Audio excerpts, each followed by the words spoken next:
AP EAMCET final seat allotment results ఆలస్యం కావడంతో విద్యార్థుల్లో ఆందోళన నెలకొంది. తొలి విడతలో సీట్లు పొంది కాలేజీలో రిపోర్ట్ చేసిన వారు వెంటనే చేరాలని యాజమాన్యాలు అటు ఒత్తిడి చేస్తున్నాయి.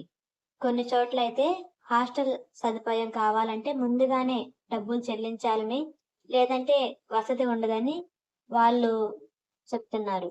దీంతో విద్యార్థులు ఏం చేయాలో తెలుసుకోలేకపోతున్నారు. విశాఖపట్నంలో అయితే ఒక ప్రముఖ కళాశాల యాజమాన్యం హాస్టల్ బుకింగ్ చేసుకోవాలని ఒత్తిడి చేస్తుంది. ఇక్కడ హాస్టల్ కావాలంటే 60,000 చెల్లించాలి. రెండో విడతలో ఆ కళాశాలలో చేరకపోతే ఆ డబ్బులు వృధా అయిపోతాయి. తొలి విడతలో సీట్ పొందిన వారిలో చాలా మంది మెరుగైన బ్రాంచ్ కాలేజ్ కోసం రెండో విడత కౌన్సిలింగ్ లో పాల్గొన్నారు. ఇంజనీరింగ్ సీట్ల కేటాయింపును వాయిదా వేసిన సాంకేతిక విద్యాశాఖ హైకోర్టు ఆదేశాలతో కేటాయింపులు ఆలస్యమవుతాయి. కోర్టు నిర్దేశించినట్లు ఖచ్చితమైన తేదీని తెలియజేస్తామని వెబ్సైట్ లో సమాచారం ఉంది. ఈ కేసు ఎప్పటికి తేలుతుందో, సీట్లు ఎప్పటికి కేటాయిస్తారో స్పష్టత అయితే ఇంకా లేదు.